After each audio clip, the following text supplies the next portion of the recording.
pleasant good morning, one and all, and welcome to Caribbean Exports webinar series, Exporting, where we're going to discuss music and COVID during and after the digital pivot.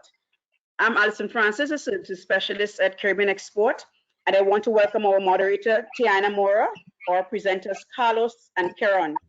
Just to know that, the seminar, as we look at the importance of this issue, and we look at the topics here are the two topics that will be presented by Carlos and by Keron. When I saw, issue of the urgent digital pivot, it reminded me of a basketball game. And it's like you're coming on the court and in front of you is COVID. So you have to do a pivot. And the pivot may require you to pass that ball to somebody else, or you dribble around the object.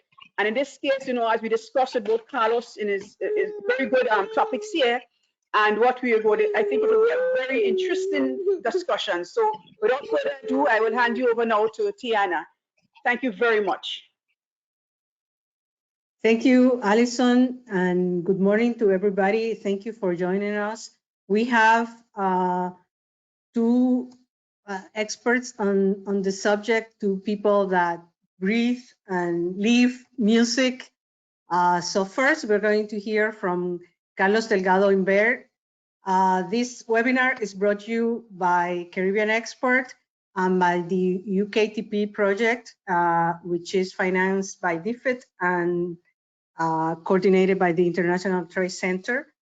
And Carlos is a consultant for the UKTP program and has, in spite of his age, has many years in the music industry, an honorary graduate from Berklee School of Music, and experience in different areas of the business, from publishing to financing to marketing and distributing, and of course, musician himself. So first we'll hear from Carlos, and then we'll hear from Keron Niles. Carlos, I'll pass the microphone to you.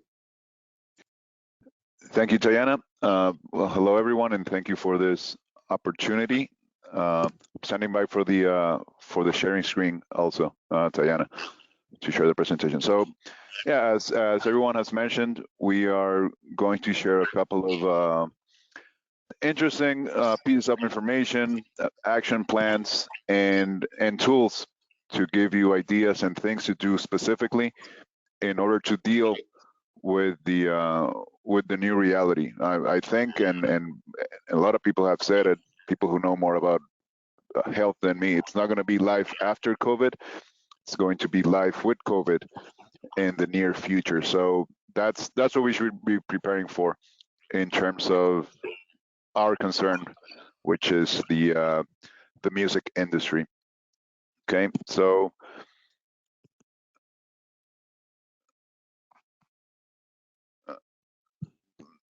I'm sending my, oh, okay, I got it. All right, so can you see the presentation? USD 31 billion by 2022? Yes. All righty, great. So this was the reality that we were working with in terms of live music. So this is a study from 2018 by PricewaterhouseCoopers. Live music industry was going to generate 31 billion by the year 2022.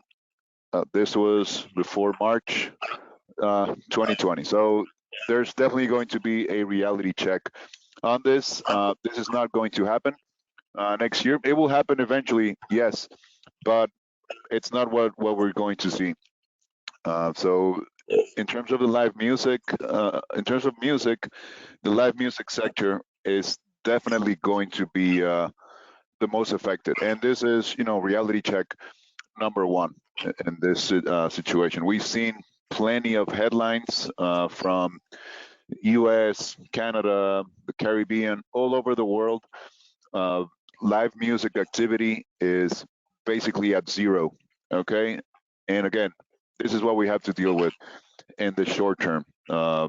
Plenty of festivals, plenty of one-off shows have been canceled. Most of the organizations, if not all organizations, have been extremely responsible.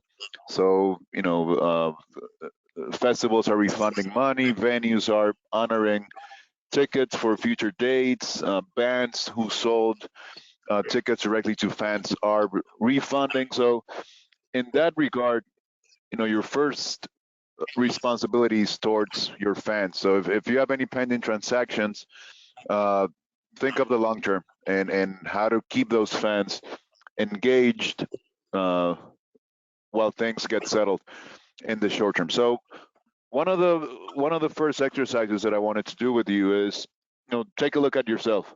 In terms of your daily music activities, what percentage of revenue comes from live music? What percentage comes from streaming? And what percentage comes from publishing? I don't have the capacity to see all your answers, but I can say in general terms, I'm sure that for most of the artists who are in attendance, more than 50% of their revenue, at least, comes from live music. So it's gonna be it's a tough blow, that's for sure. All that money is not gonna be realized this year, but the future is here also very soon. So there's plenty of opportunities of things that we can do today, to continue activities, continue building our careers, and continue making money. Okay. Something that doesn't look too good also has been, the most recent data is that music streaming has also decreased from the main platforms. We've seen Netflix as the winner on this. So you can say Netflix is quote unquote more entertaining since it has the audiovisual component. So music streaming has decreased a bit also on the audio only platform. So one of the things that we can focus on is the opportunity here. So yes, Spotify, Deezer, all the music streaming platforms have represent an important chunk of our revenue, but there are things beyond Spotify,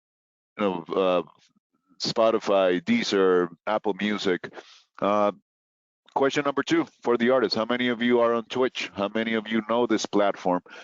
10 years ago, Facebook was new media, quote unquote, but Facebook is now 15 years old, and that's not the only digital platform that's going to dominate over the next couple of years. So if we see the viewership on Twitch since March to increase 5-fold, okay? So again, things are not looking great now for some sectors, yet audiovisual streaming is increasing at very healthy rates.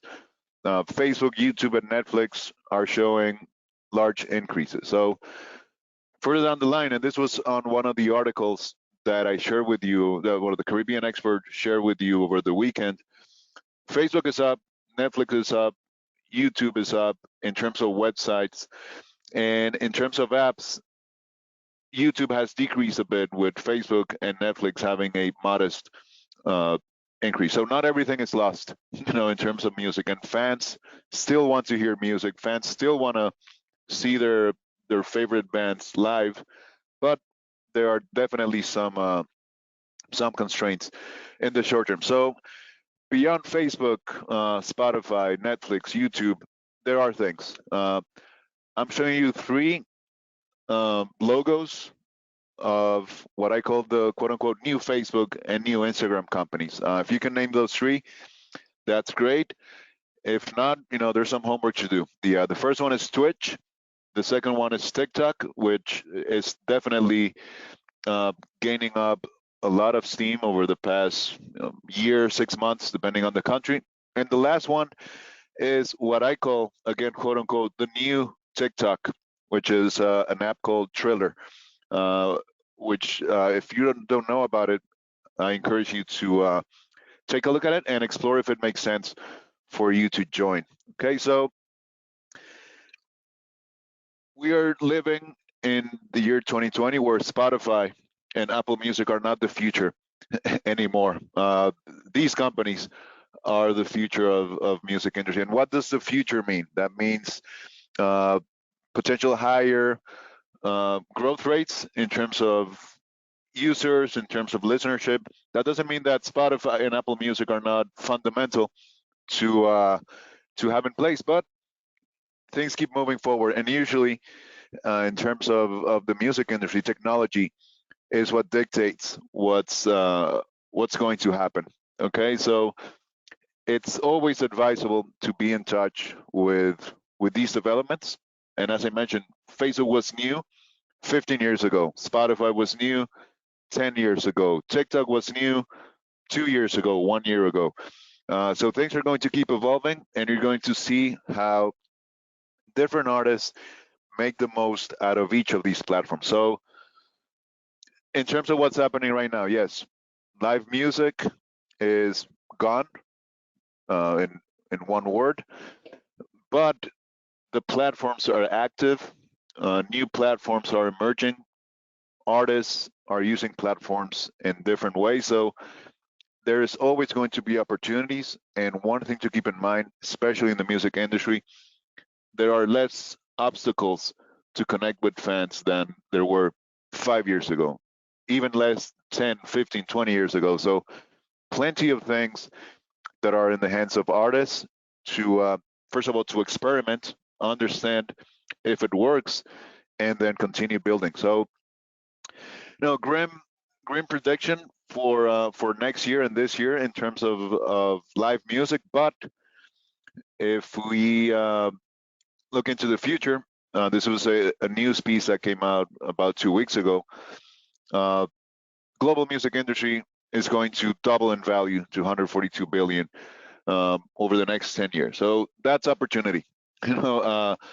Thinking of the long term, we are in a healthy industry. It's tough, as any of the arts are.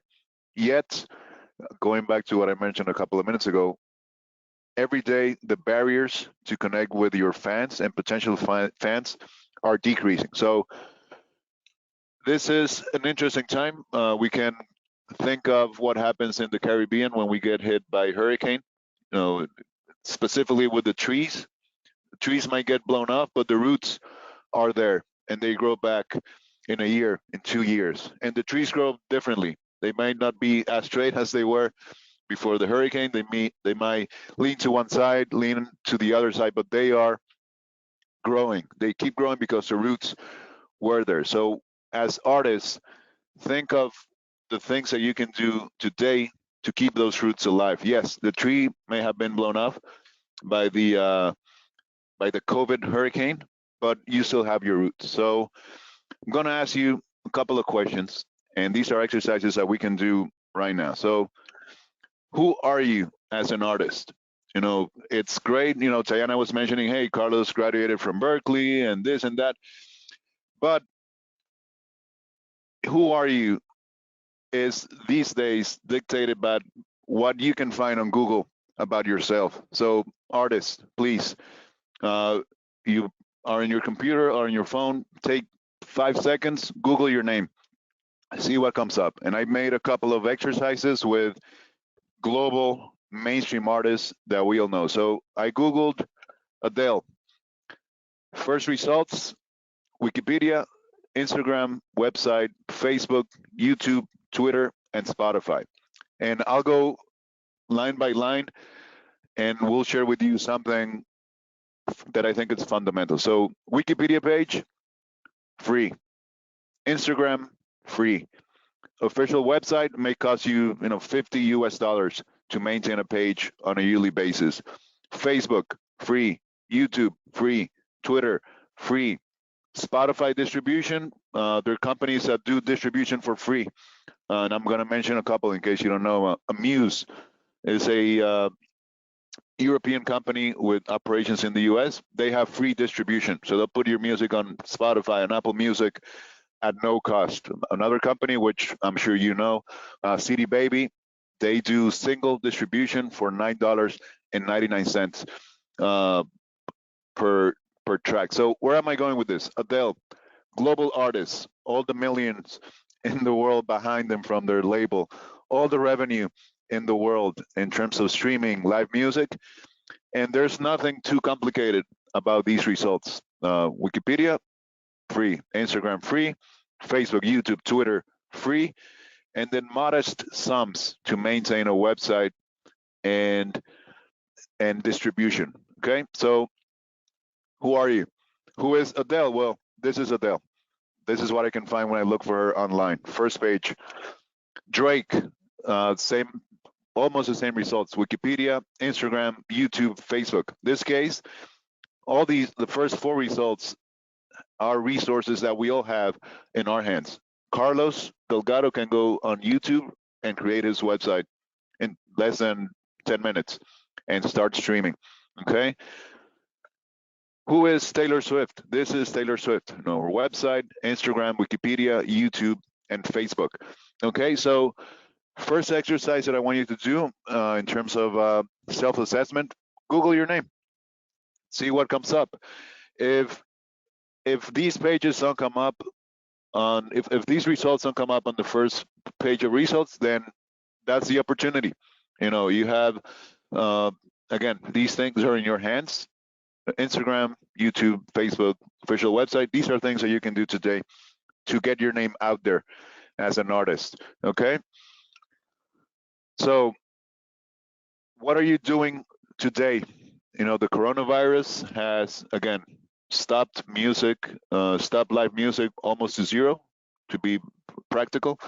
But if we go in the news, we see plenty of people who are not only being active, but are also generating news because of their activities. And that's a great place to be, where you don't have to chase a press release, you don't have to chase an interview, but things that you do get covered on the press because they are notable. So even though live music has practically stopped, so look at Denmark, drive-in concerts. This happened beginning of May, May 1st. Of course, this is a much more reduced situation, but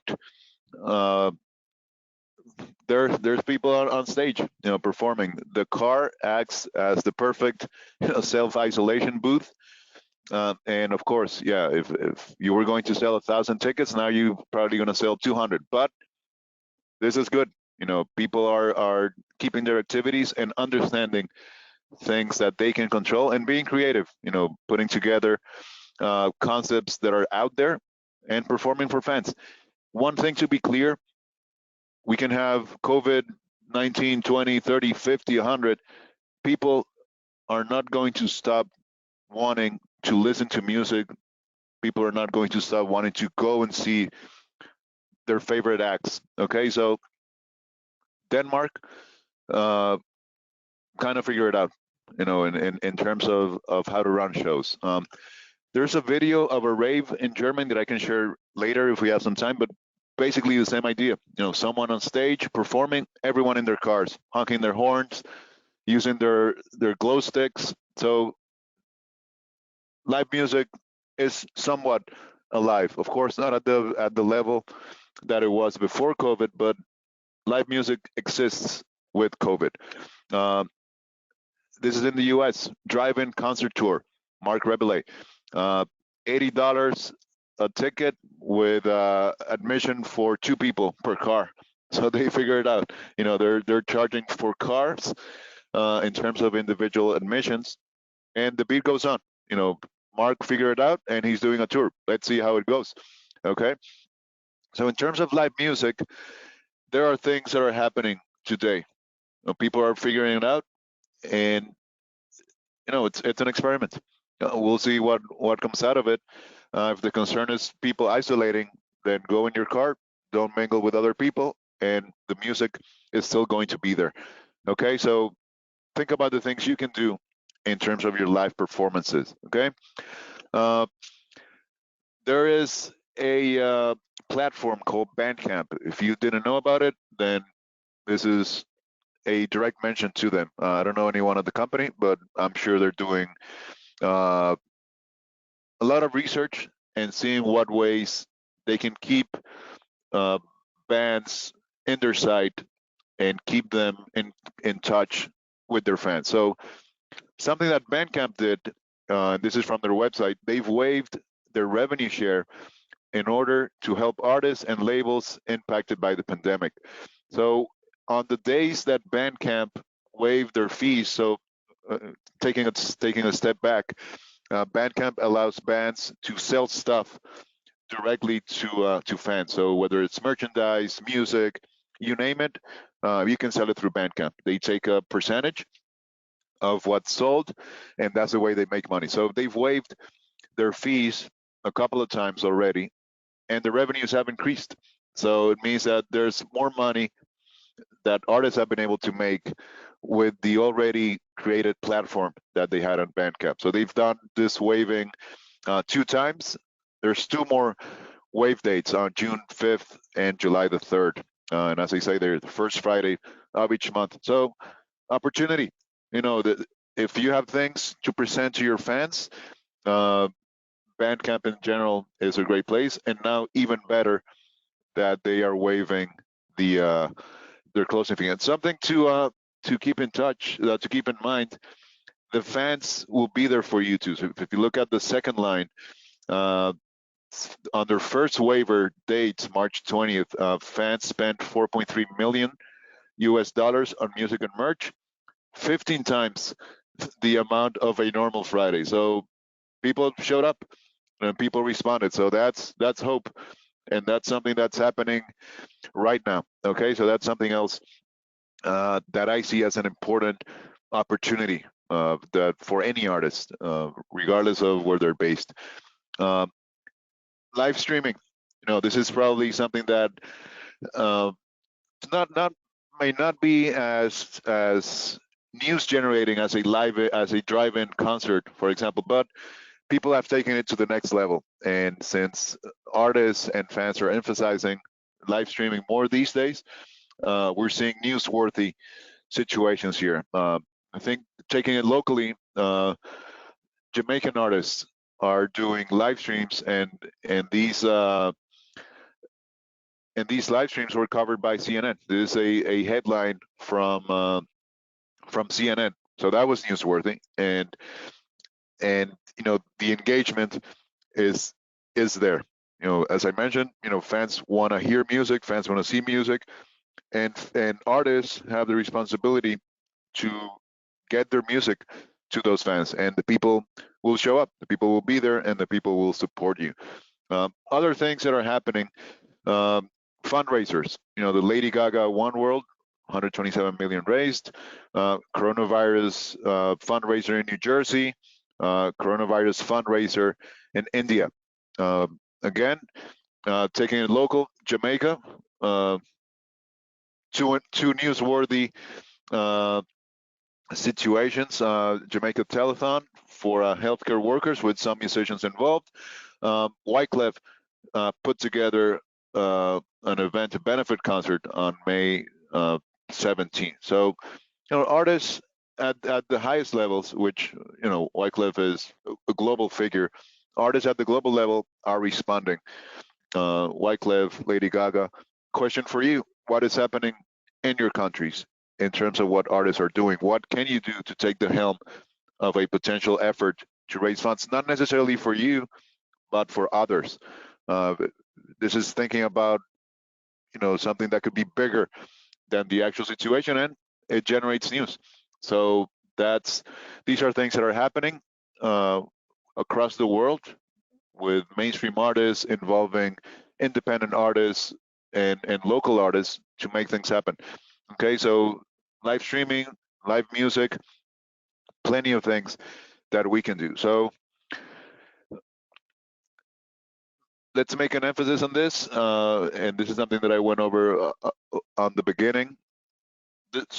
Don't think about the future of live shows. Think about live shows with COVID, because that's what's happening right now, and that's going to be the framework for the next couple of months, probably the next couple of years. So the big finger pointed at you, the artists, the fans definitely want you. COVID doesn't mean that fans don't want to listen to music. COVID means that the way they're going to consume live music is going to be different. We've seen how in Denmark, Germany are doing the the drive-in concerts in the US. There's a tour for an artist. There's also some initiatives in New Zealand, which I'll share a bit later too. So check this out. This is from Live Nation, the largest music promoter in the world. 91% of global live music goers say they want to return to concerts. Extremely good sign. 90% of fans are holding on to their tickets for rescheduled shows. They don't want the refunds. I'll keep my ticket. I'll stand by for when the show is going to happen. 79% of fans plan to be back at events within 4 months of restrictions lifting. No one knows when the restrictions are going to be lifted, but 79% is an extremely good number for intention to attend shows. 72% of live stream viewers say watching virtual shows makes it more excited about attending live shows in person. So all good signs. Yes, future with coronavirus, cleaning of venue and hand sanitizers are going to be key. So, thinking of a joke, go into the hand sanitizing industry and leave music for a while, because that's definitely going to be what fans are looking forward to the most in terms of protocols and how venues are going to handle the current reality that we live in. So this is the operating protocol of Temple Live. This is a venue which hosted a show a couple of weeks ago, and look at the first line. Capacity is reduced 80%. So yeah, there's going to be less money in terms of what can be generated, but the beat goes on. And if you keep reading, plenty of health protocols, the sanitizing, the social distancing. So this is what we have to deal with in terms of live music for the foreseeable future. Live music is not dead; it's still alive with plenty of new things to keep an eye on. This is a New Zealand situation. Together Again concert and comedy series. This is happening now. So this is gonna Friday, 29th of May. This is gonna be at the end of this week. So the beat goes on. Okay. So thinking about what's happening, live streaming shows, online presence, more questions for you, and these are actionable items that are within your reach. Online presence. Okay, let's think of the three main platforms that pop into mind as of today for me. So YouTube, Facebook, and Instagram. One of the first exercises that you should do, check out your websites and figure out if your URL is your name or if it's something else. If it's not customized, definitely get it customized. Steps are pretty easy to follow. I can share the links on the chat, but if you Google, customize my URL on Facebook, customize my URL on Instagram, customize my URL on YouTube, you will have the steps there, and that is something that will give you more of an organized presence on your different sites, and speaks well about what's on your mind in terms of how you present yourself to the public. Digital real estate. This is the second thing that I want you to look at. So, for example, let's go to Adele's Hello YouTube video page. What does she have on the more information section? She could have put anything in there. She could have said, "This is my latest track," or "Hey, I'm Adele. I'm from the UK," or "Thank you everyone for reaching out to me," which are great messages. But she chose to put these things, links to where people can continue engaging with her. So her website, her iTunes, Amazon, Google Play, and Target direct links to buy her 25 album. That's the first section. On the second section of the more information, Facebook, Twitter, and Instagram pages. So fans can continue clicking. The fourth section is her Vivo link. And after that, credits for individuals who participated. So what's the opportunity here? use your more information section on YouTube to keep fans clicking. Okay, it's great to say, yeah, I'm Carlos, I'm from the Dominican Republic, I enjoy music. That's great. Put things there that people can click on and can keep them engaged with your activities. We have different music stores, we have her social media, we have her Vivo, and yes, she's mentioning people, which is great, but your digital real estate is something that can either keep the fans engaged in you when they get to your YouTube page in this specific case, or can be something that fans say, oh, that's great, that's it, next video. So use that wisely and think of what you have going on that you can put in there to keep people clicking, okay? Taking it to the local level, Michelle Montano's Instagram, very wisely used. So he has the Monk Music Group page also linked there, and also has further links. So when you click on that link in profile.com, you'll see more things about Michelle, different websites, different pages, different distribution sites. So that's a great use of your digital real estate. And this is all within your hands. You don't need to pay anyone to put this on your Instagram. You don't need to pay anyone to put this on your YouTube. This is in your hands and keeps people engaged. Another local example, Spice, Queen of Dancehall. Booking information, email, phone number, another email, another link for people to keep engaged. So 2 different uses of digital real estate in terms of Instagram, both valid because they keep people clicking and they keep providing information for people to connect with you. And this can be done during Corona, after Corona, before Corona. This is all within your hands and keeps people clicking, okay?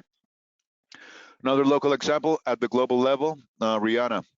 First of all, check out her custom Facebook URL. This is not facebook.com/1234 Rihanna YXJWZ. This is Rihanna.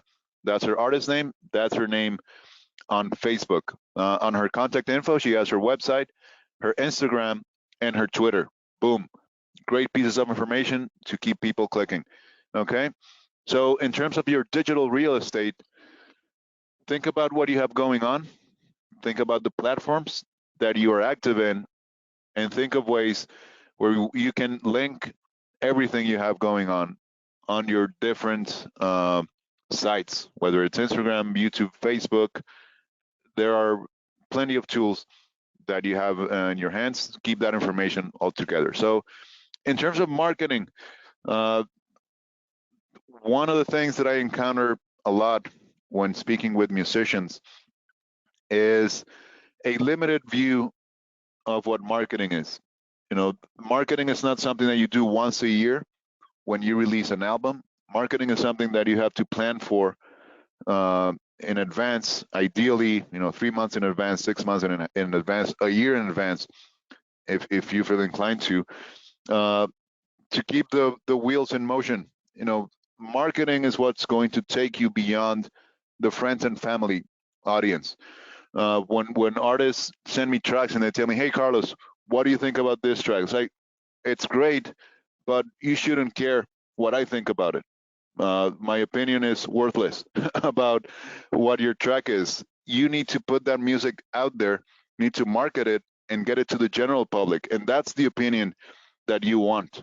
That's what's going to speak to you, and that's what's going to put money on your bank account at the end of the day. So there's this great resource, Amber Horsberg.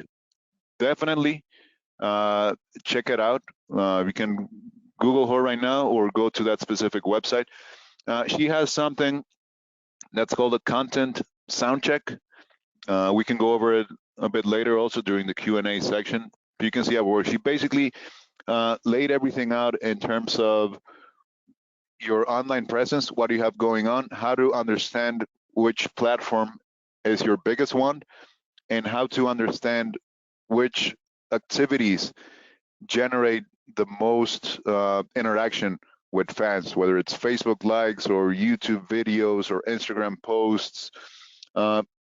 It's a pretty good marketer and generates amazing information about what marketing should be in today's music industry for any type of artist, whether it's independent, global, mainstream, regional. So in terms of marketing, two things. Think about it as a constant exercise for you as a brand, and check out Amber Horsberg. She puts out a lot of good content, and I highly recommend it. If you wanted to start, go to the content soundcheck and play with it, and we can go over it during the Q&A section also, okay? Third thing that you can do today, are your affiliations up to date? Do you know which organizations you should affiliate with? Definitely plenty of options. In general, you should be looking at three main categories. Your performing rights organization, depending on your country, you will have whether it's COD, COSCAP, ECHO. If you're a composer, if you write songs, definitely affiliate with a performing rights organization. Definitely give them full information about all your music. So when these compositions generate airplay, you can have access to your royalties. Okay. Second affiliation that I put high up there in terms of importance, distribution. As I mentioned, CD Baby, $9.99 to distribute singles. TuneCore has different models. Amuse is free. These are companies that will get your songs on all music platforms: Apple, Deezer, Amazon, Spotify, and that's the general market that you're looking to connect with. Okay, so definitely get a distribution company and keep your account up to date. Third sector of affiliations, if we want to refer to it this way, performing rights for your sound recordings. In the US, there's Sound Exchange. In Jamaica, for example, there's Jams. These are organizations that collect not on your compositions, but on your sound recordings, your producer credits, and your performances. So when you recorded a track, if you got your credits on it, then you will generate revenue through these organizations. Audium at the bottom right is a company that collects royalties on YouTube activity. So definitely take a look at that one too, and keep up to date with your affiliations. Might seem like a lot of work, but the way I see it, the first push is the toughest one, to get all the accounts in place. After that, just a matter of anytime you produce something, every time you create something, run it through the different affiliations you have. Register it, distribute it, and get ready to collect royalties, if there's enough activity. So thinking about this year, 7 months to 6 months to go still. Every day is important. And one question for you: what is your plan for 2020? Do you have your releases planned? Do you know what you're going to release next month, in the next 3 months? How many tracks you're going to release for the rest of the year? If not, then now is the time to do it. The more things you plan for, the more control you have over them. And the way I see it, you can plan for about 70 or 80% of the things that happen. There's going to be always, 20, 30% of things that either go wrong or that don't happen, or that you change your mind. You say, well, I'm not going to do it. And that's valid. But don't take that as excuses to not sit down, spend a couple of hours, a couple of days yourself or with your team, and figure out what do you want to do in terms of your work as a musician. I have a release scheduler on Excel, which I'm going to share with you a bit later. 5, 6 columns, basically. Name of the track, when are you going to release it, where are you going to distribute it, and what are you going to do with it in terms of marketing, in terms of promotion, in terms of ancillary releases. It's going to be just a track, or a track with a video, or a lyric video, Are you going to do a how did I make it video along with it? So what is your plan for 2020? You can answer that with up to 70% accuracy, opening up to 30% of things that we don't know are going to happen, and changes of plans. Okay, so what is your plan for 2020? Okay, and at the end of the day, we have to always make the most of what we can control. In this case, I wish we could control the COVID. We can't, but as we've seen, the music industry is not dead. Plenty of opportunities out there, plenty of platforms that anyone with internet access can use. So 3 basic questions. Who are you? Remember the Google exercise, what comes up? What are you doing in terms of live music, online activities? Remember the Bandcamp example, group or individual activities. And what is your plan for 2020? Okay, so these are things that I definitely wanted to share with you. I understand we're going to do Q&A at the end of all presentations, and thank you very much for your time. That's it. Thank you, Carlos. We have one question, well, a couple questions about the rights, and people are requesting that you turn your webcam so they can see you. About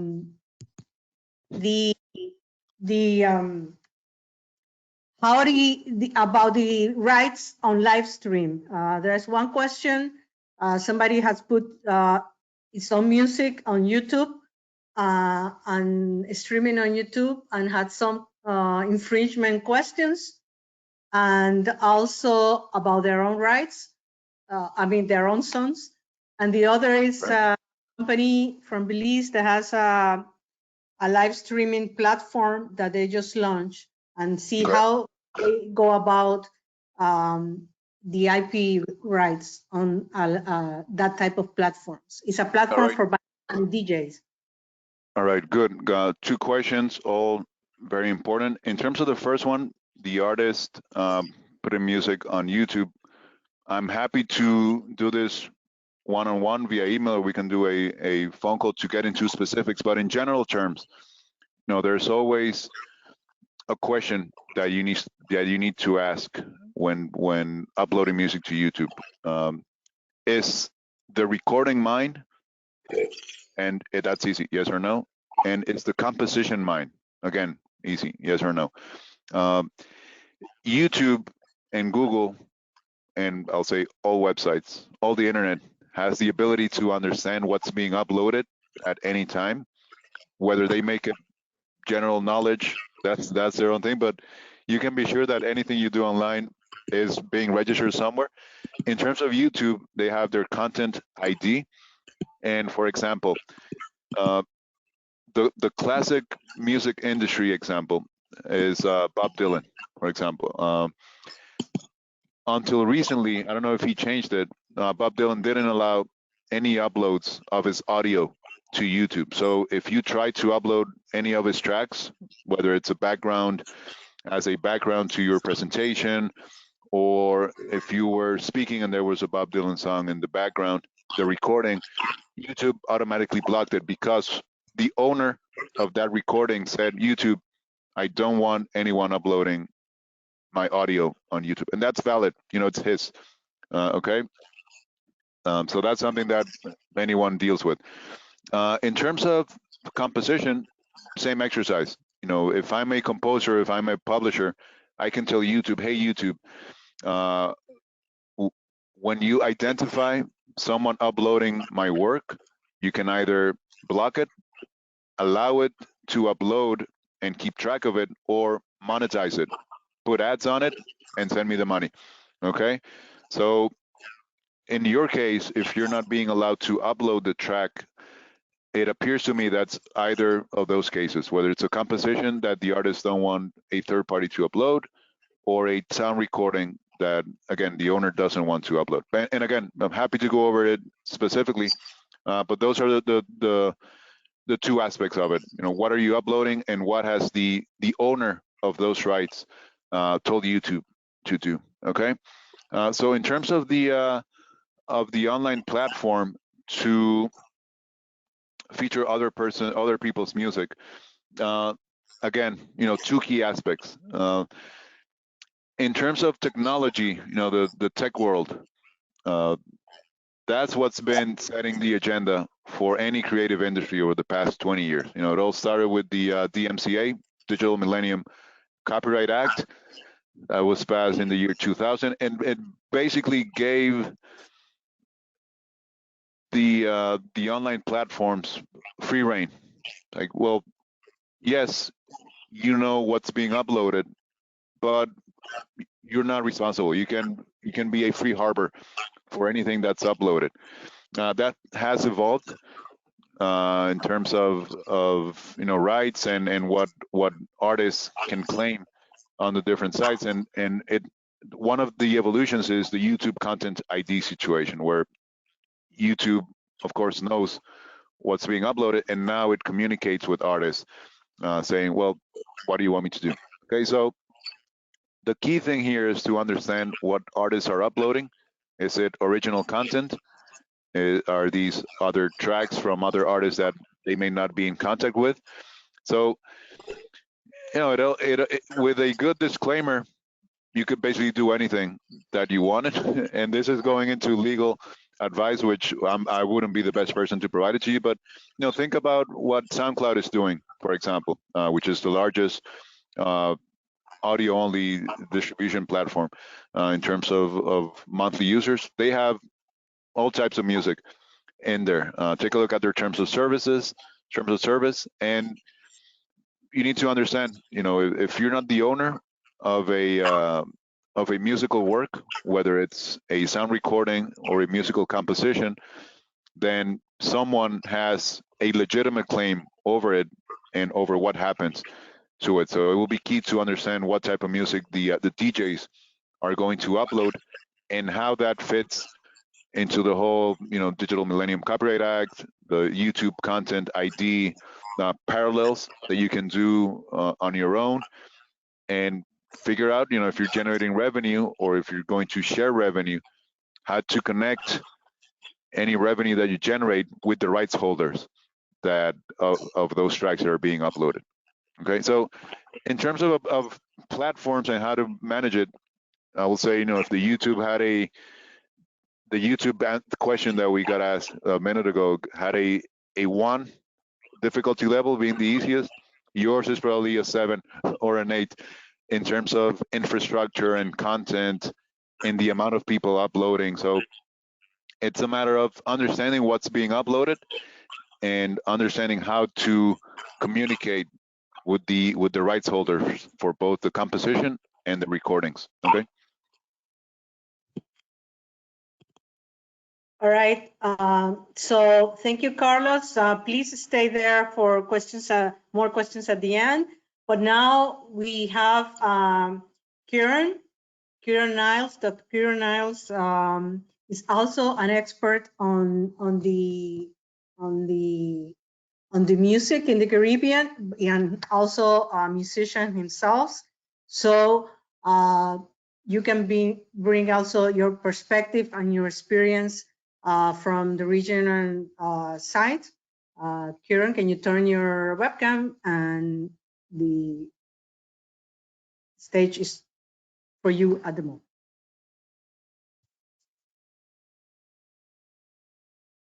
We can hear you. Turn on the mic.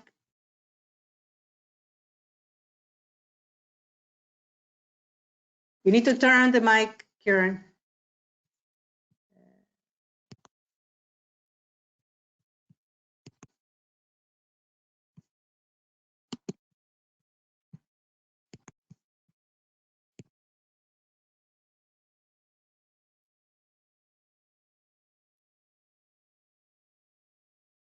We can hear you, Keron.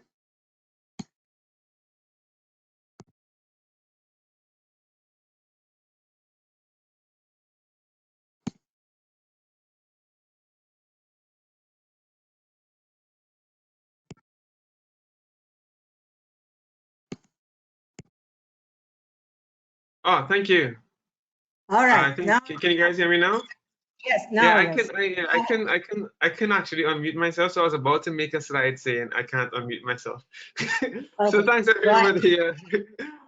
Thanks so much, Diana. I appreciate the time. So a couple of things. I'm going to dive right in. I'm going to be speaking about this urgent digital pivot, as I call it, from a really from a practical perspective in terms of and from an academic perspective. So I'm going to kind of try to bring two realms together in one here. And let me just introduce myself really quickly. I run a small firm called Konu Limited. I do research at the University of West Indies, actually, on cultural industries and trade. I'm a certified youth worker. But this company actually manages a band, and I'm actually wearing their gear. I'm going to talk about that just now.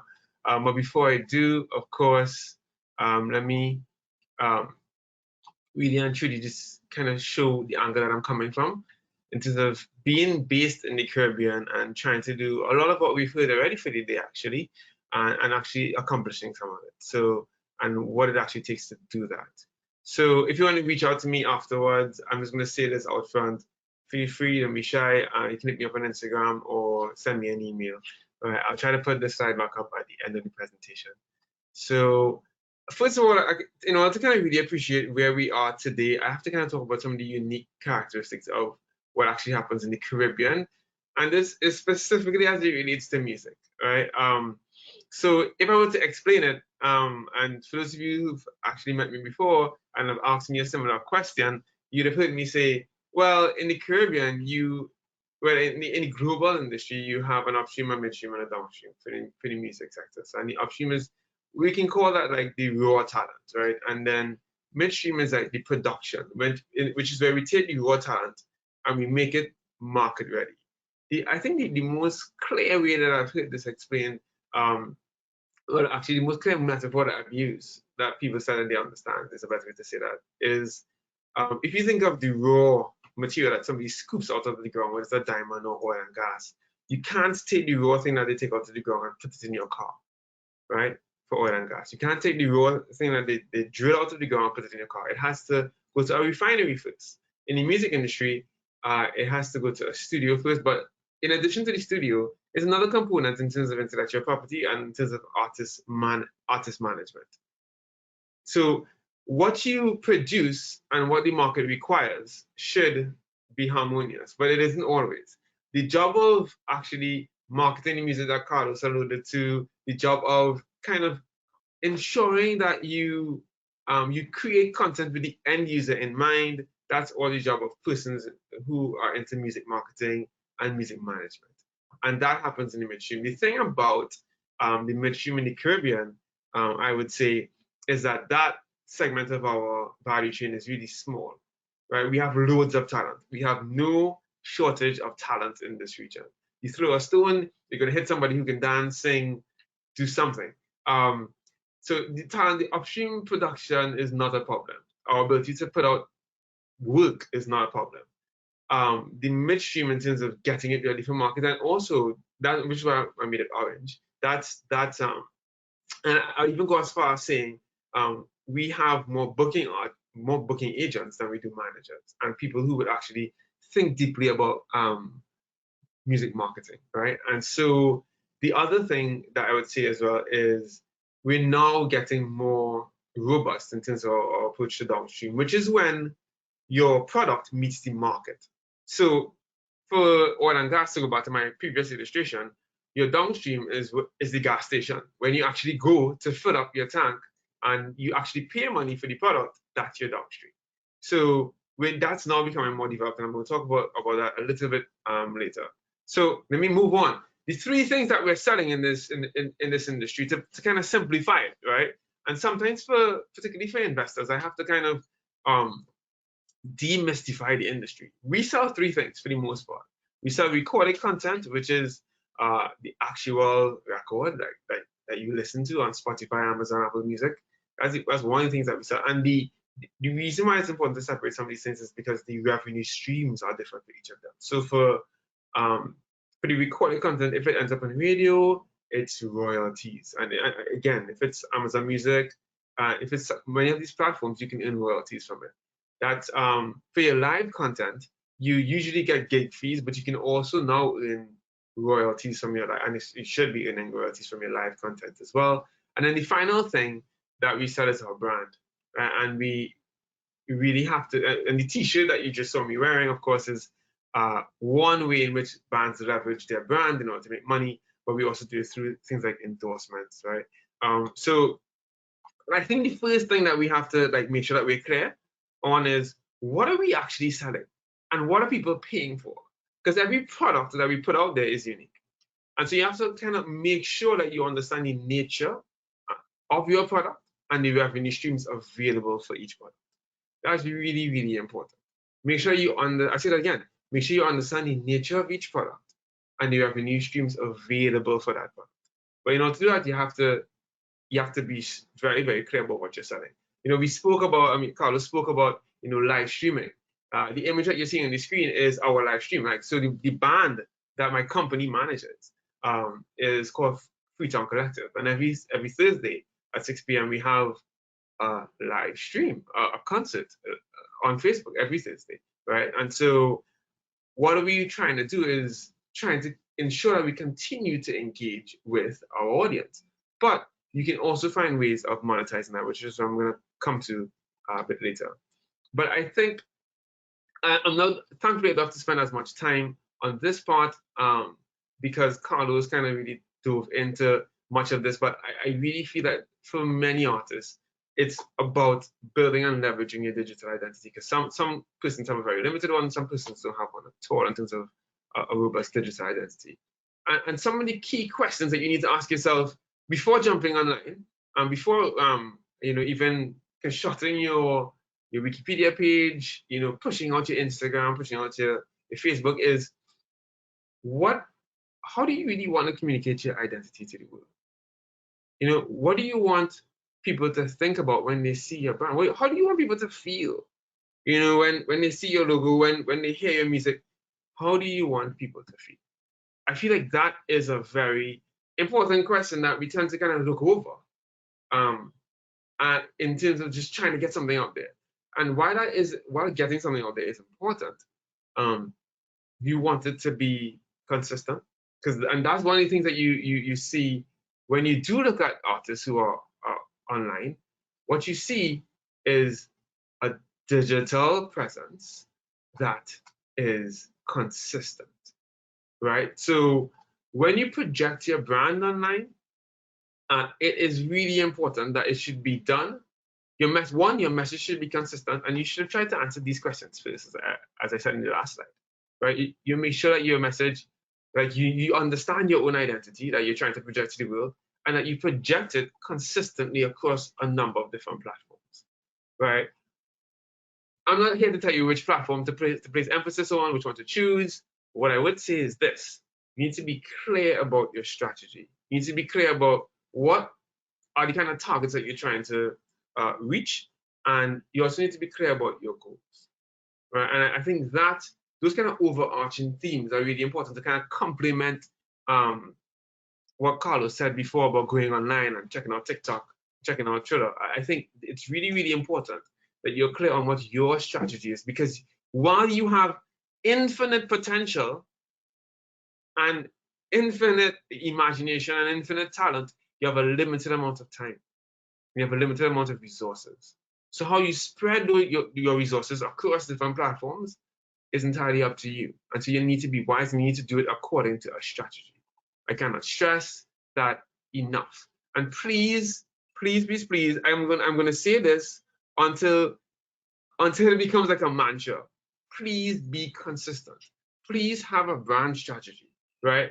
And it is really, really important that it should, for me, I think it's really, really important that whenever somebody encounters you, they get the same kind of vibe. They understand what you're trying to achieve off the platform, whichever platform that they find you on, right? But I can't stress this enough, right? While social media is really trending and it's important, having your own website is very, very valuable.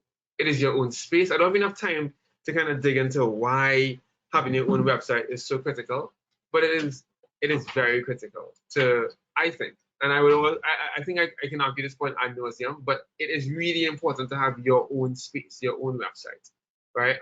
You are competing with many other people on Instagram, on Facebook, and on social media, which for all intents and purposes is fine, but that can't be the only place that people find you.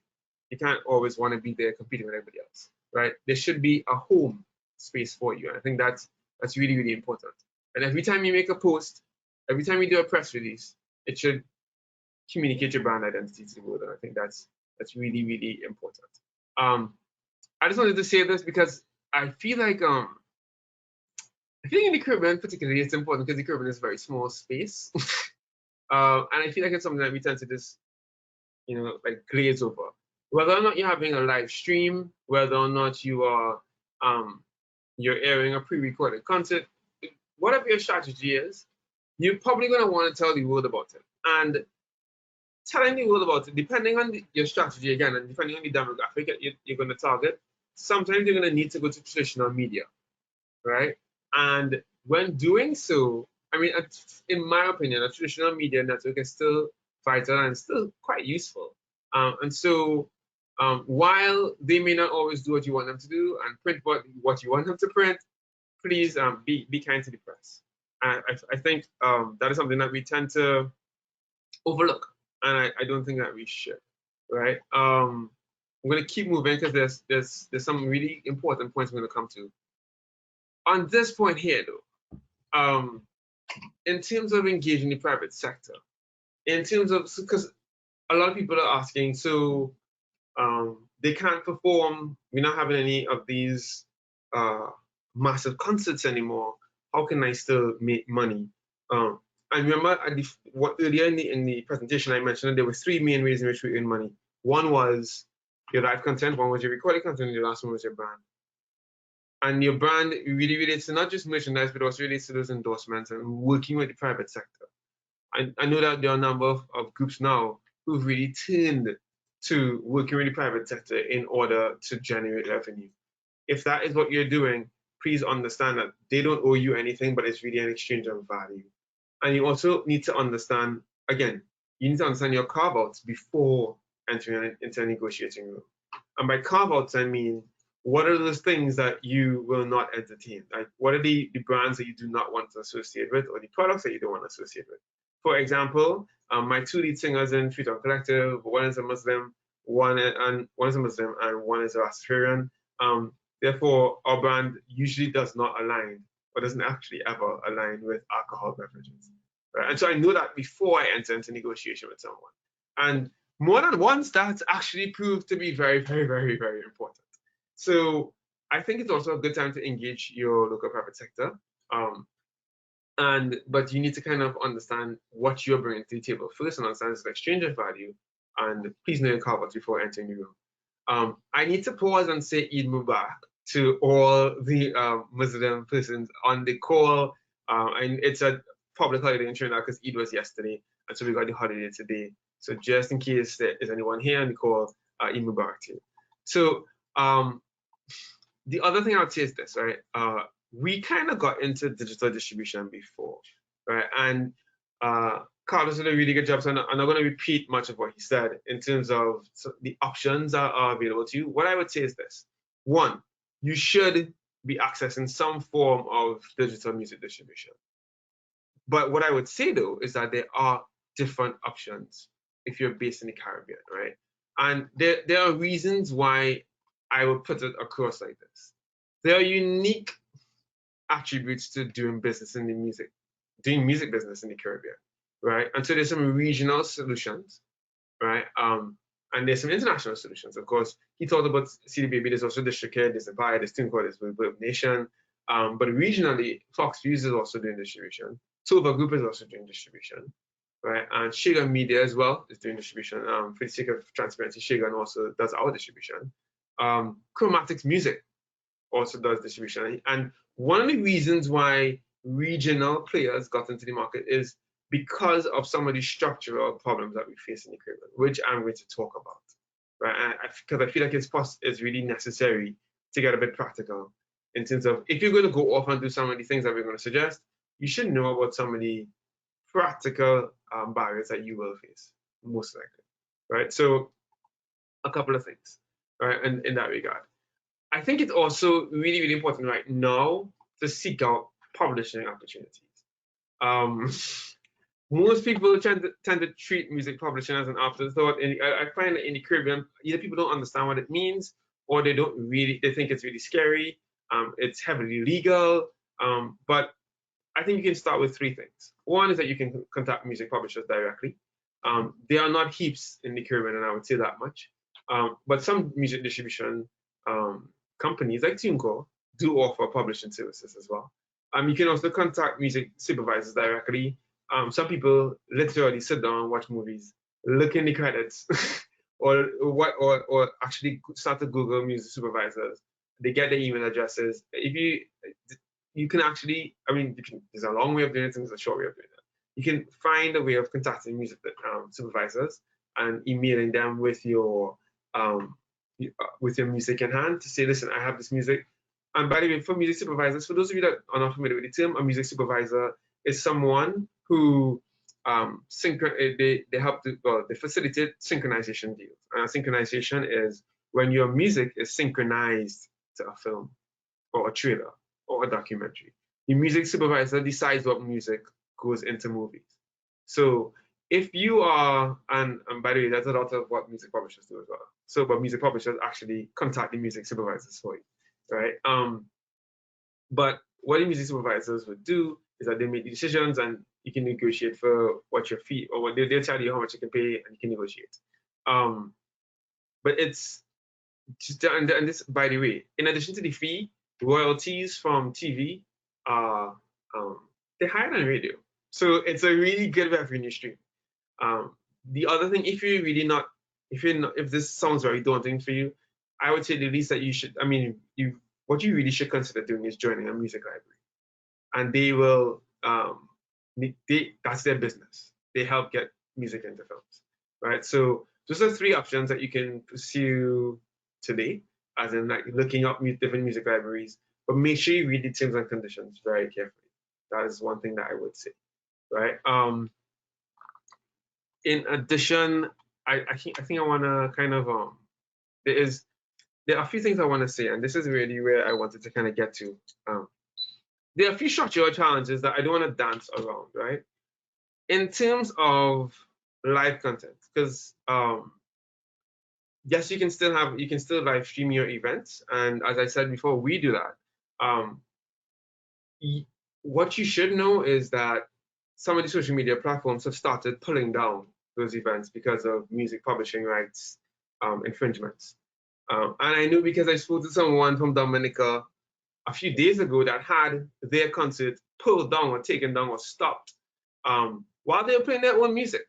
So what I would say to you is this, right? If you are going to explore that avenue, you need to let your own collective management organization, whether it's ECHO, whether it's COT, let them know that you're going to be doing this, and make sure that they inform persons at Instagram and or you can send Instagram and Facebook an email yourself, and you probably should if you don't want to be stopped. All right, because the rights organizations are beginning to clamp down on Instagram and Facebook, particularly if you're a DJ listening to this call and you're playing other people's music during your live performances.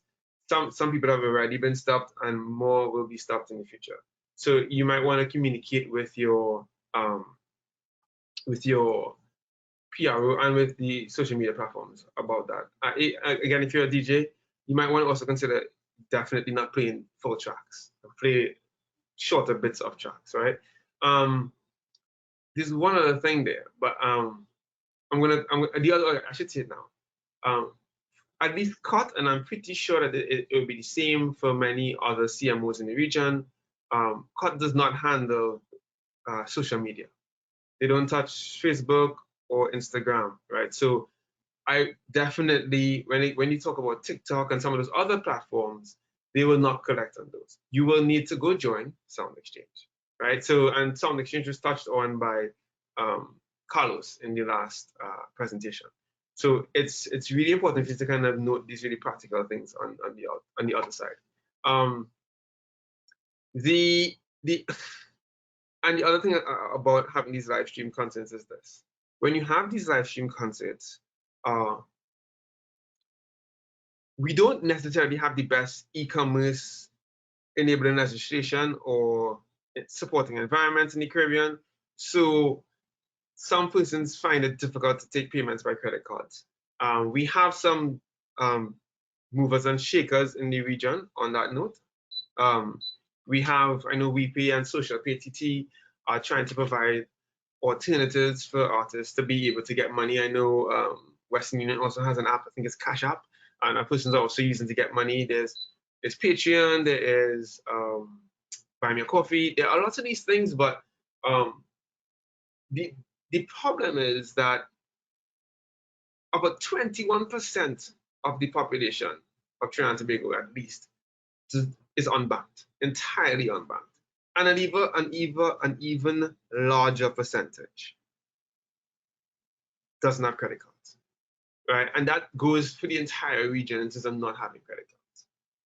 So when you're trying to use some of these platforms, if you know your audience is really Caribbean based, you're going to need to really think about how to get your product to them in a way that doesn't require credit cards, right? And that's been a real challenge for many Caribbean artists. I know many of them have called, they've asked, what do I do about, because the issue is not that, again, and I said this at the start, the issue is not that we don't have content. The issue is not that we don't have talent. The issue is how do you actually monetize that, right? So many artists, including Freetown, accept donations via their website, right? You're gonna need to pay a bit of money to actually get that done well in the Caribbean, because again, it's not very straightforward. And so there are some unique challenges where e-commerce is considered, where e-commerce is, well, considered to be an option in the Caribbean. The other thing is a lot of the sector is actually informal, and many people even listen to this call are probably at work and listening to this doing the actual job. So many of it, a large part of these sectors informal, another part is secondary employment, which means you have a job and you're doing this in the evenings, which the secondary employment part is a global phenomenon. But the informality of our sector does present some challenges. So I'm just going to put it to you like this. If you do not have a bank account, right, now would be a good time to form one or to get one. If you are not a registered company, now would be a good time to think about registering your company, right? And understand the benefits and disadvantages of having a company that is a limited liability company versus a sole trader or partnership, right? Now is a good time to get those things done. I know in some islands, it is more difficult. In some islands, they tell you need a lawyer to do that. And so we can talk about that in the question and answer segment. I just don't want to get too into it. But what I would say is that's the reason for some of these regional players. They know that you're not a registered company. They know you don't have bank accounts. So, I mean, I was talking to Chromatics about this last week. Chromatics would, if he needs to, he would send people money via Western Union. You know, you get your statements, you have the details of where it was played. But because you have a bank account, he can Western Union your money. Like, so he sells some of his segment, the people that he's targeting are like persons who get paid by cash within Trinidad and Tobago. So he could just meet them and pay them cash, right? Because he would also serve some of our unbanked population. And for some of our regional players, they specialize in serving a population that with an underdeveloped banking sector and with persons who don't always trust banks, right? And so that's why you have this, that's why there is some credence to the regional players versus just going with the international ones. The last thing I'd say is this: for some artists, they like being able to call their distributor on the phone when they see something online that they don't like, right, or they don't understand. And so I would definitely say that you need to know what kind of artist you are and decide for yourself whether or not you want to be able to call your distributor on the phone, because that's going to be a bit difficult if you register with District or CDB, right? But if you have a regional one, if you know you're that kind of person, you might want to consider the regional alternative. And so the what I would call the peculiarities of the Caribbean space does present some challenges. And we spoke a lot about YouTube in the first one, but actually becoming actually, if you want to utilize your YouTube page as a musician in the Caribbean, unless you have a US address, it can be difficult. Again, I know some people are going to ask about Saw They Say It One Time. Becoming an official artist channel when you're based in the Caribbean, what YouTube might tell you is you need to be part of the YouTube Partner Program and your country is not recognized, right? And so we recognize that as well. And there are some people are finding very, I'd say, creative ways around that. The other thing as well is Wikipedia is, I think it's vital. It's an excellent point made by Carlos. It is really important. It may not necessarily be easy though, right? So don't feel like, you know, like if you can, like you might have the expectation that you're going to jump on and get a Wikipedia page and get it done today. It may not necessarily go as it's not like a click your hands and it's done, right? Wikipedia has a process, all right? And that is really important to before you get started. Because as I said at the start, you have an unlimited amount of potential, but a limited amount of time and resources. So you need to kind of leverage, okay, this is going to take this amount of time. I want this to be a part of my strategy. I think it's important to have a Wikipedia page. Let me put aside this amount of time to do that. And so you just need to, I'm not telling you not to do it, obviously do it, but just go in with your eyes open.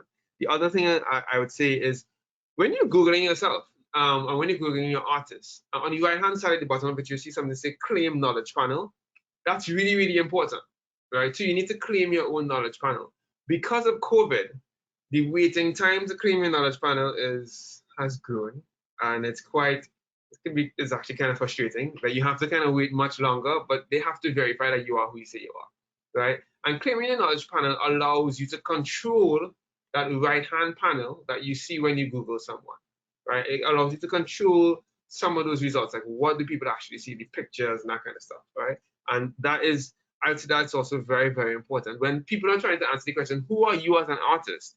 You would want to definitely think about claiming your knowledge panel, but know that because of COVID, it will probably take you a tad bit longer. So I think just knowing about the practical implications of doing business from the Caribbean, you now need to determine what your strategy is. That's really, it's critical, it's imperative. I just think it's not something that we can look past. It is like building a strategy that works in the region. If you are a music manager, you're a musician yourself, you need to make sure that you're building strategies that can work here in the region. And also, in building your strategies, please, please, please think about your resources.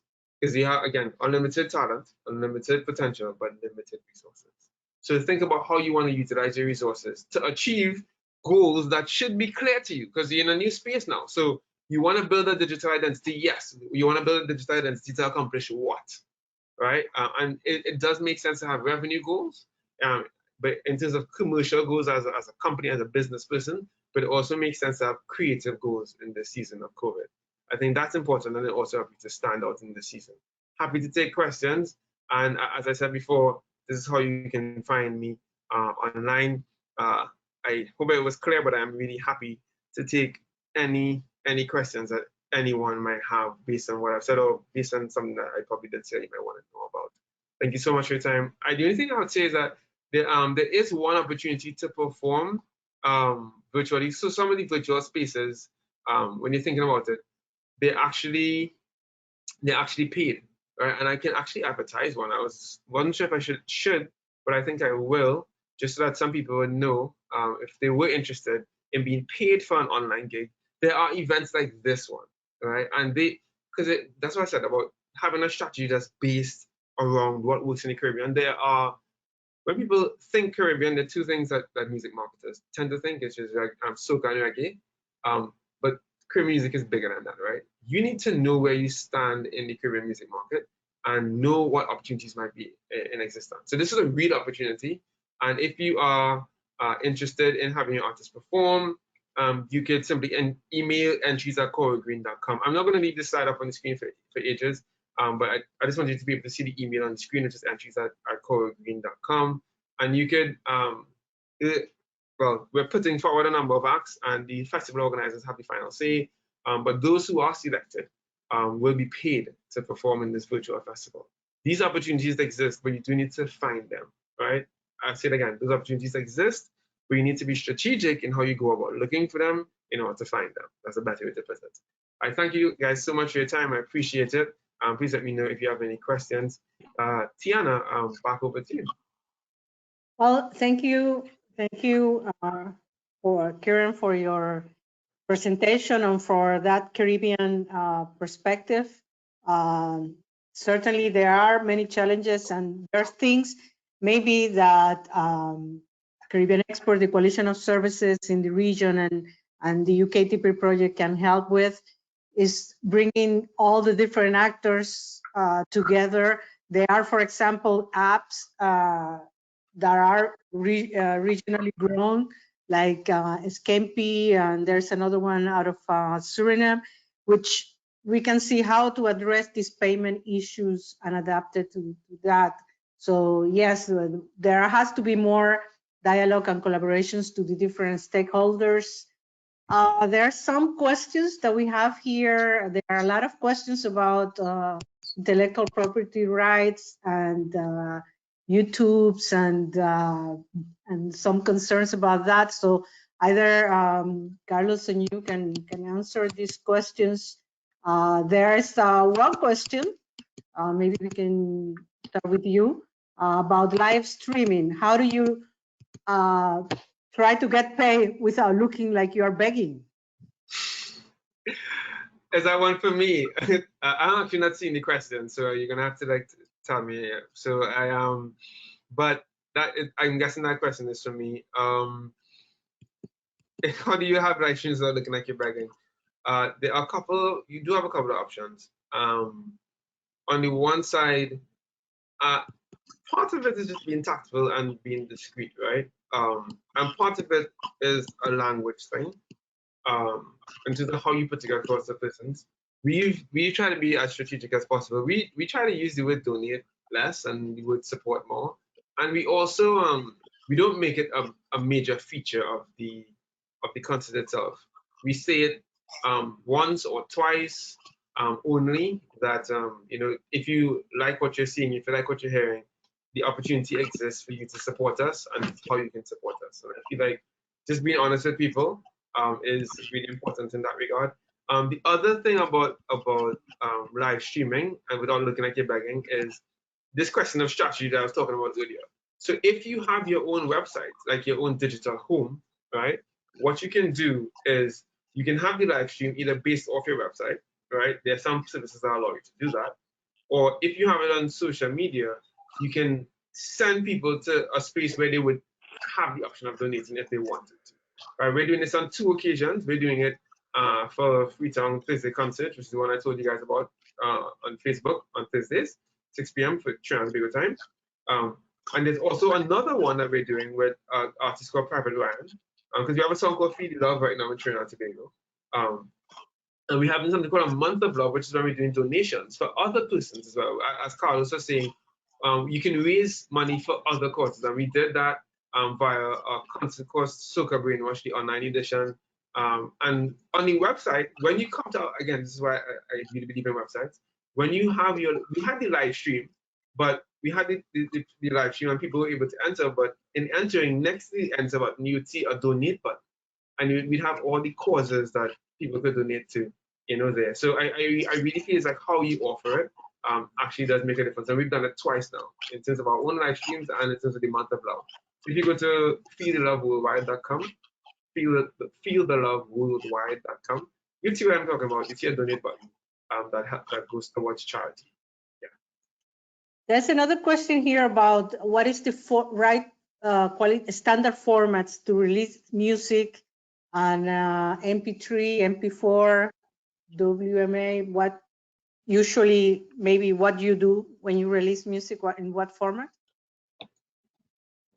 Is that for me or for Carlos? Should I say? Right. What format do you use, for example? Okay, cool. Yeah. So when we release music, we actually release it in 2 formats. One is .wav files, and the next one is MP3 files. And there's a reason for that. So different agencies need. So this is the other thing, right? So when you release in music, what a distributor would do is that the distributor will probably ask you for the same thing. You ask for your .wav files, .wav files, and then your MP3 files. And when you hand over those files, first thing to do, of course, is particularly if you're using one of the international options and you cannot call people over the phone, please, please, please, even if you're using a regional or local one, like Chromatics or Shager Media or Fox Views, please double check your file to make sure you're sending the right version. Regardless of the format, make sure you send the right version, because that has been a real problem in the past. People sending the wrong version of the song and then trying to take it off of iTunes and put up a new version. So regardless of format, please get that right. But what it would ask you for is that WAV version and a .mp3 version of all the songs that are going up, and then they're going to produce a smart URL where somebody can find your music on all of the platforms. These are Spotify. So I'd say both. You do .wav and mp3. All right, Carlos, there's some questions for you. One is very general. How do you make money out of your art or if your music? And the other is how you make sure you earn money when you submit your material on other people's platform. Carlos? You muted. Yeah. I'm not sure. Yeah, try to unmute yourself. Yes. You get to go. All right. I think you have to turn on your webcam, Keron. Yeah. We can see you. I can see you. It's on. Webcam is on, right? Yeah, I can see you. All right. Okay, bro. Do your thing. Thank you. All right. So, how to make money?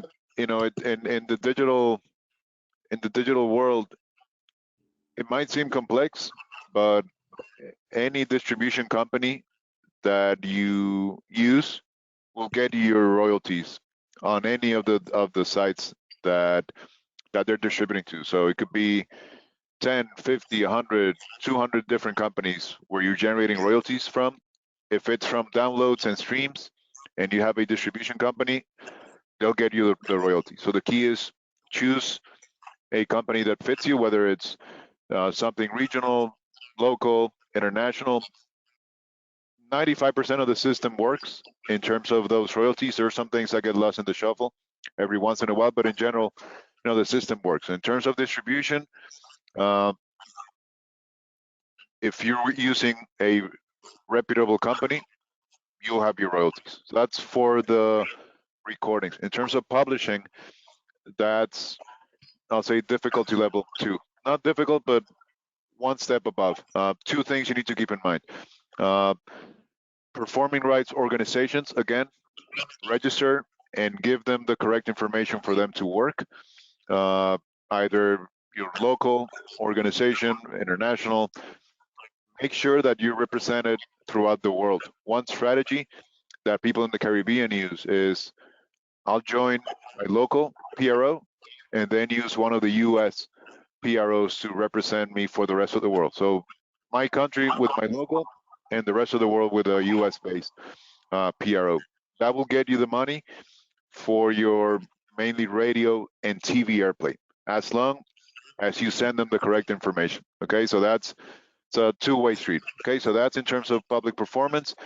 And in terms of publishing administration, there might be cover songs of your own compositions. Okay, and if you don't do the work, no one's gonna come to your door and hand you the money. Say, here's $5 of royalties. You need to set up your royalty collection platform. So very similar to the distribution that you do with CD Baby, TuneCore, and any other company. Most of these distribution companies will also have publishing administration for an additional fee, and they will look for the different platforms and look for your compositions being streamed, and they'll get you royalties for that. So it's in your hands.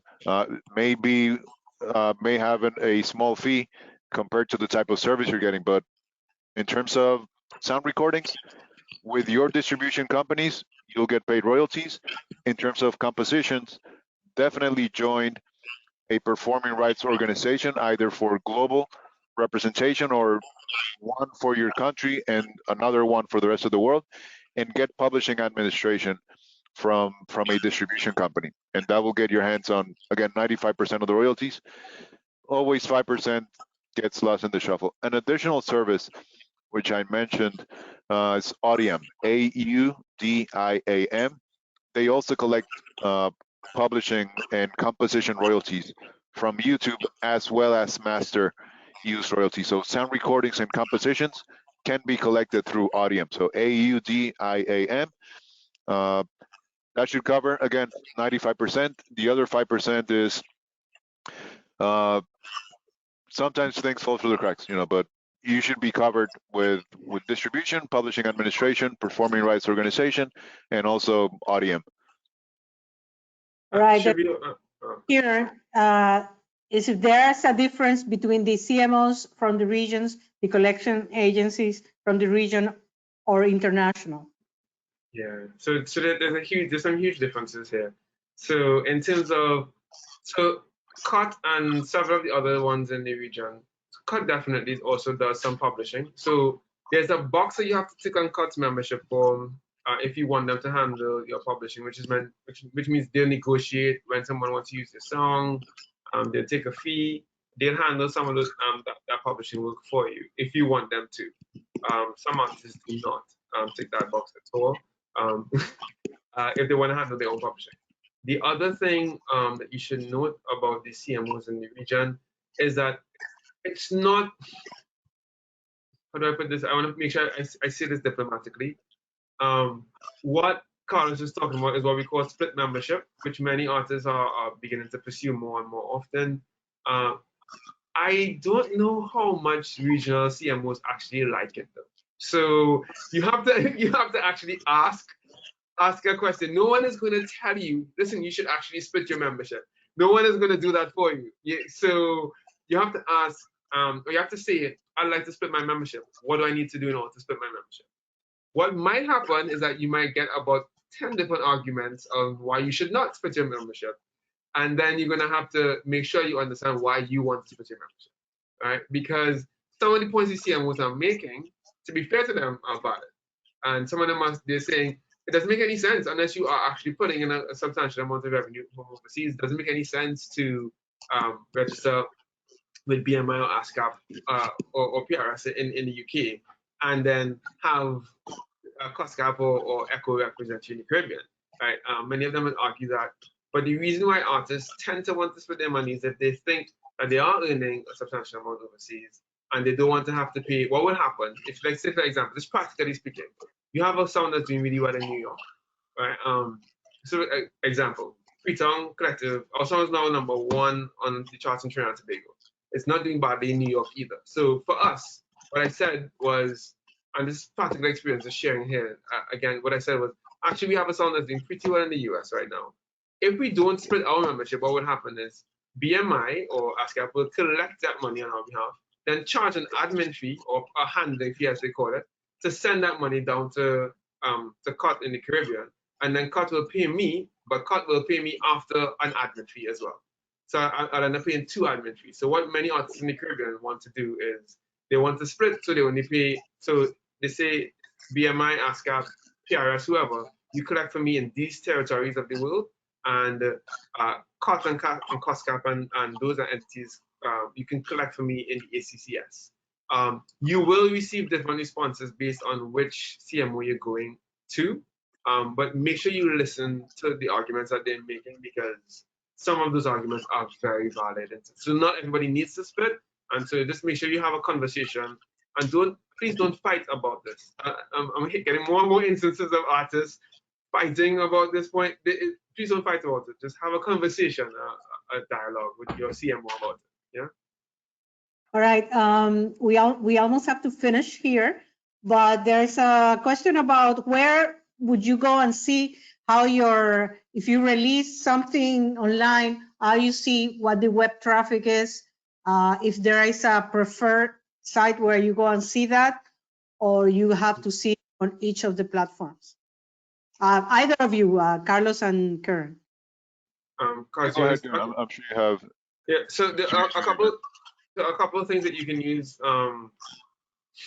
Well, the license has expired for Trinidad and Tobago, but there is up until about 2 months ago, the Music TT, who's based in Trinidad, was subscribing to an organization called BMAT. BMAT actually they monitor radio play across the world.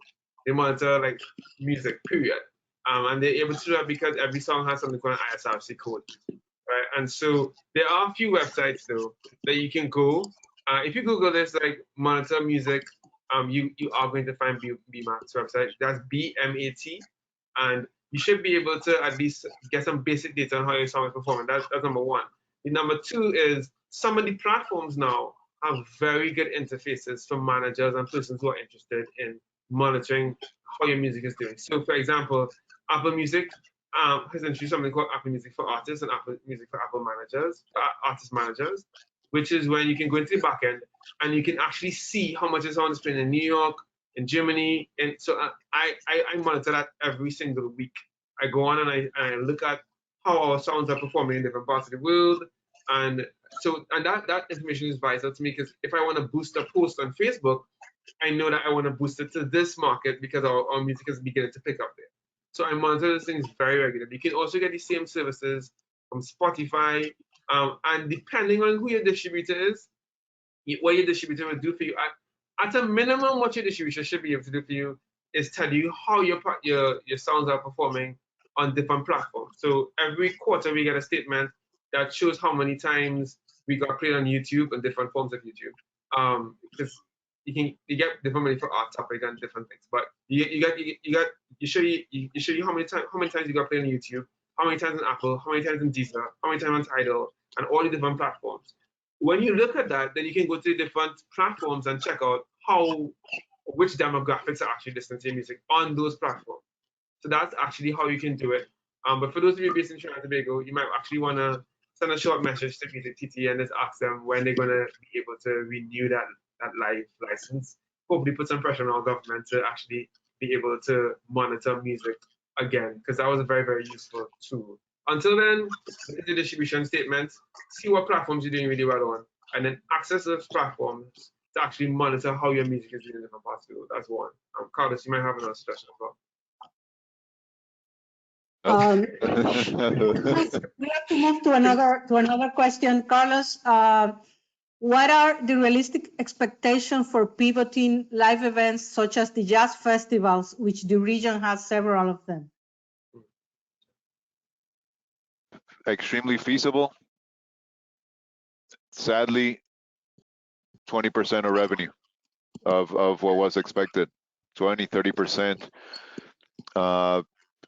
Opportunities will be to integrate with live streaming online beyond the YouTube live streaming.